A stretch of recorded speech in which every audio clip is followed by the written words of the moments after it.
আসসালামু আলাইকুম। আজকের ভিডিওতে দেখাচ্ছি চিংড়ি মাছের খোসা দিয়ে একটা ভর্তা তৈরি করা।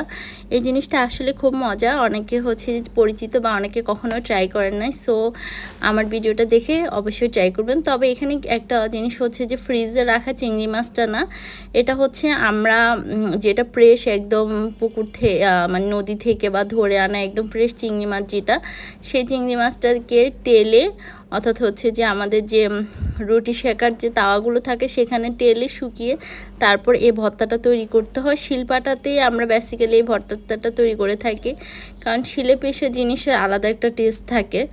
আর এটাকে ব্লেন্ডারে করা যায়, কিন্তু আমরা কখনো করিনি, সো আমি সেটা রিকমেন্ড করব না।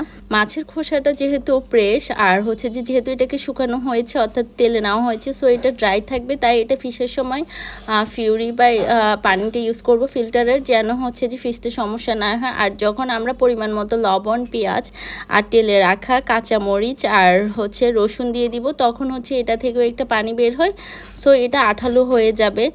দেন হাত দিয়ে মেখেই হচ্ছে যে সবটাকে আমরা সার্ভ করে নিব। হয়ে গেল আমাদের ভর্তা।